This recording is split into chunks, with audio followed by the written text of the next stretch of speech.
Si opozit kemi depozituar 35 amendamente, 31 prej të cilave janë votuar pro nga eurodeputetët pjesë përbërëse e këtij komiteti, të cilat janë edhe të reflektuara në raportet e Komisionit Evropian, të Parlamentit Evropian dhe në raportin e fundit të IBAR-it. Amendamentesh nuk e di 30 apo 35 amendamente.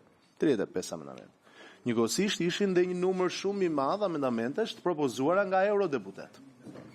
Një pjesë amendamenteve të Partisë Demokratike u miratuan edhe me votën tonë si deputet të Partisë Socialiste. E njëjta gjë ndodhi me një pjesë të amendamenteve të europarlamentarëve. Një pjesë u votuan dhe u miratuan, një pjesë nuk u miratuan. Dhe nuk ka se si, nëse ne përmendim këtë frym bashkëpunimi, nuk ka se si të kërkohet që të vendosim aty referenca që flasin totalisht kundër progresit të Shqipërisë, apo referenca të cilat nuk i përshtaten në fund fare as pak asaj fryme të përbashkët dhe konsensusi që ne kemi patur deri në këtë moment.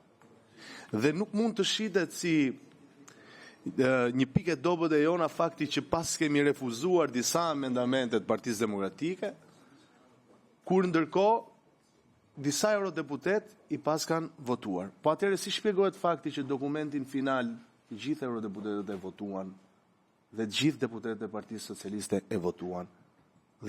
E duarve tek rezervat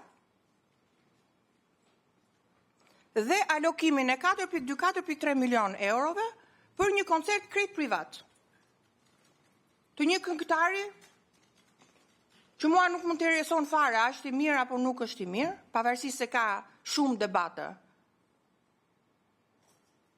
për komentet apo mesazhet raciste që dërgon dhe botërisht dihet që janë anulluar pothuajse të gjitha koncertet në Europë, përveç në Shqipëri. Por të marrësh para publike, ti alokosh 4,2-4,3 milion euro, ti alokosh në një koncert privat me pretendimin që neve nuk duhet të turprohemi. Shqipëria para të mos turprohet se dështon një koncert, ku është parë kjo? Parat publike?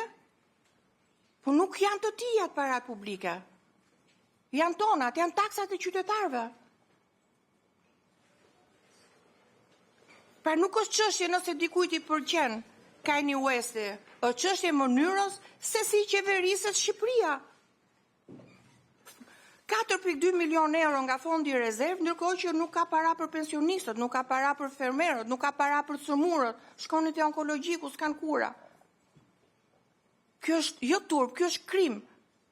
Nuk ka para për zjarfiksit, nuk ka para për infrastrukturën jetike. Ore, kush është ai që vendos ka me anë të Facebookut që do marri parat e fondit rezervë? Dhe unë do... Po është një ngjarje shumë e madhe për Shqipërinë në arenën ndërkombëtare. Janë rreth 30.000 huaj nga 80 vende të ndryshme të botës që vizitojnë Tiranën në një moment ku patjetër disa nga këta kanë dashur edhe ta shfaqin Tiranën ndryshe.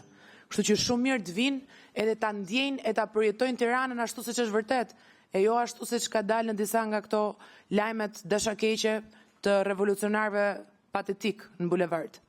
Kështu që të flasësh për një koncert i cili kthen dritat dhe projektorët tek Shqipëria, tek shqiptarët, tek Shqipëria europiane në fakt, është vazhdimsi e një dëshire për të mos e parë Shqipërinë në progres e për të mos e parë Shqipërinë në Bashkimin Evropian. Kështu që nëse